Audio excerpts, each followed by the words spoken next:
Coming to next question, a 50-year-old female visited a dental hospital with a complaint of pain after extraction of mandibular second premolar.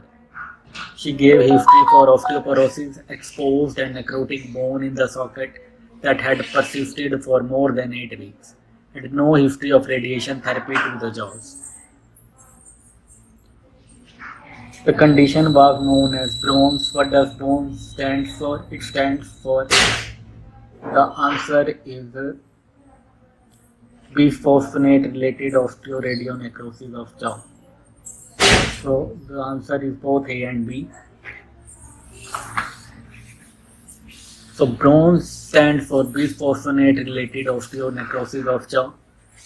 So it is a condition that is characterized by development of exposed necrotic bone in the jaw, typically occurring after dental extraction or other surgical procedure in patients who have been treated with bisphosphonate medication.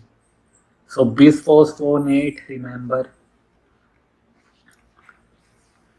it's a drug that are used to treat conditions like osteoporosis, bone metastasis,